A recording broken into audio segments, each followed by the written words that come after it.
Madam Deputy Chairman, when the House rose for lunch, I was discussing the response of the public to the loan program of the government and was trying to point out that it was rather a serious tendency in the sense that the response of the public had been proved to be poorer during the second plan period than during the first plan period. I was trying to point out that looking to the fact that the national income was rising and the people were becoming more conscious of a developing economy and the need to mobilize the resources more and more, a contrary trend ought to have appeared, and that in view of that this trend was disturbing. This trend is to be contrasted with the trend of the public regarding the call from the corporate sector for the investment of their monies. Here we find that the shares of some of the new companies or of the old companies that are issuing new shares are oversubscribed at times to the extent of 15 times the capital that has been asked for by the companies. So here are two pictures, one the picture of the government asking the public to subscribe to the public loans, and the other the picture of the response of the public to the corporate sector demanding investments from the public. While on the one hand there is an enthusiastic response to the demand from the corporate sector, on the other there is a very poor response as far as the loan program of the government is concerned. This is a matter of some concern, and I feel that the government should pay more attention than just exhorting the people to save more and to hand over their savings to the government, as the Honorable Finance Minister has done more than once. If it would have been merely a question of rediverting the money that is coming from the corporate sector to the public exchequer in the form of loans, perhaps the matter would not have been so serious. Then it would have been just a question of reallocation of the functions between the public sector and the private sector. But I feel that there is a large amount of money which is just changing to some lucrative channel, and that explains why the response to the demand from the corporate sector is 15 times. This shows that 14 times that particular capital is not required by that company, and if there had been some adequate step or measure whereby originally that money could have gone to the public exchequer, to that extent there would not have been any disappointment of the public who wanted shares but who did not get them, and disappointment to the public exchequer by not getting the response which it ought to have got. That to my mind leads to the question of the pattern of the rate of interest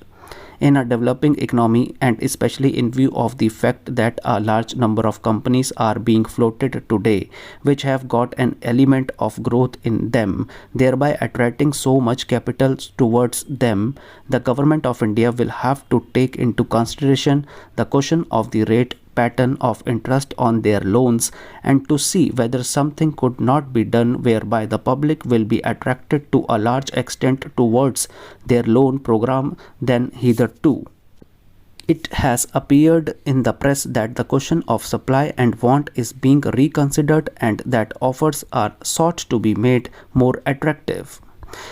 If in the same strain the entire question of the loan program is also considered, it may be possible that these loans also might be made more attractive, and thereby more capital which is today just changing the channels of profitable employment might be diverted to the public exchequer in the form of public loans.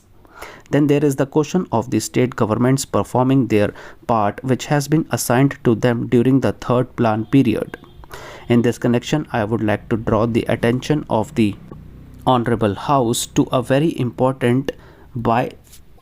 recommendation which has been made by the Third Finance Commission, namely the appointment of a high power commission to go into the entire question of the allocation of financial resources between the central government and the state governments. They have argued that the whole case in nearly 1.5 pages in order to show why it has now become necessary that a high power commission should be appointed to go into this important question. According to the Third Finance Commission, the allocation of resources between the center and the states was made at a time when planned economic development was not visualized. When the Constitution was framed, the development of the public sector, the new responsibilities which the states were going to assume, and a plan era were not properly visualized, and it was under these conditions that these allocations were being made.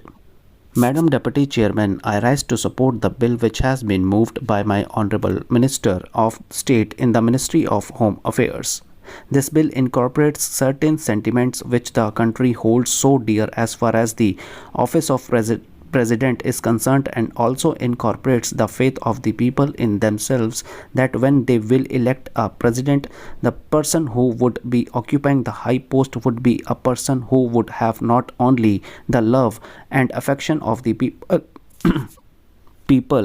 but would be, as the Honorable Minister pointed out, a dedicated politician whose whole life is dedicated to the service of the nation before he became the president, during his occupation of the office of president, and even after he retired from that office. It is this confidence of the people in themselves and the high love and affection which they hold for this office which have resulted in this particular bill being considered by the House at the present moment.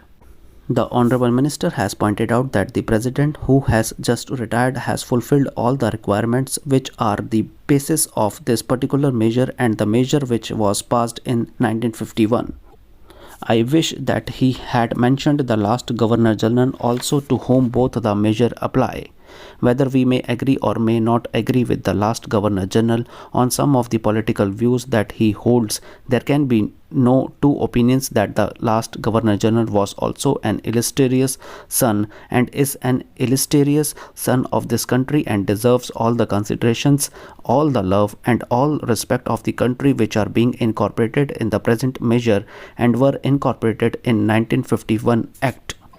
While therefore fully supporting the measure which is now before the House, I would like certain clarifications regarding the rules that are going to be made for giving effect to the provisions which have been incorporated in the present bill.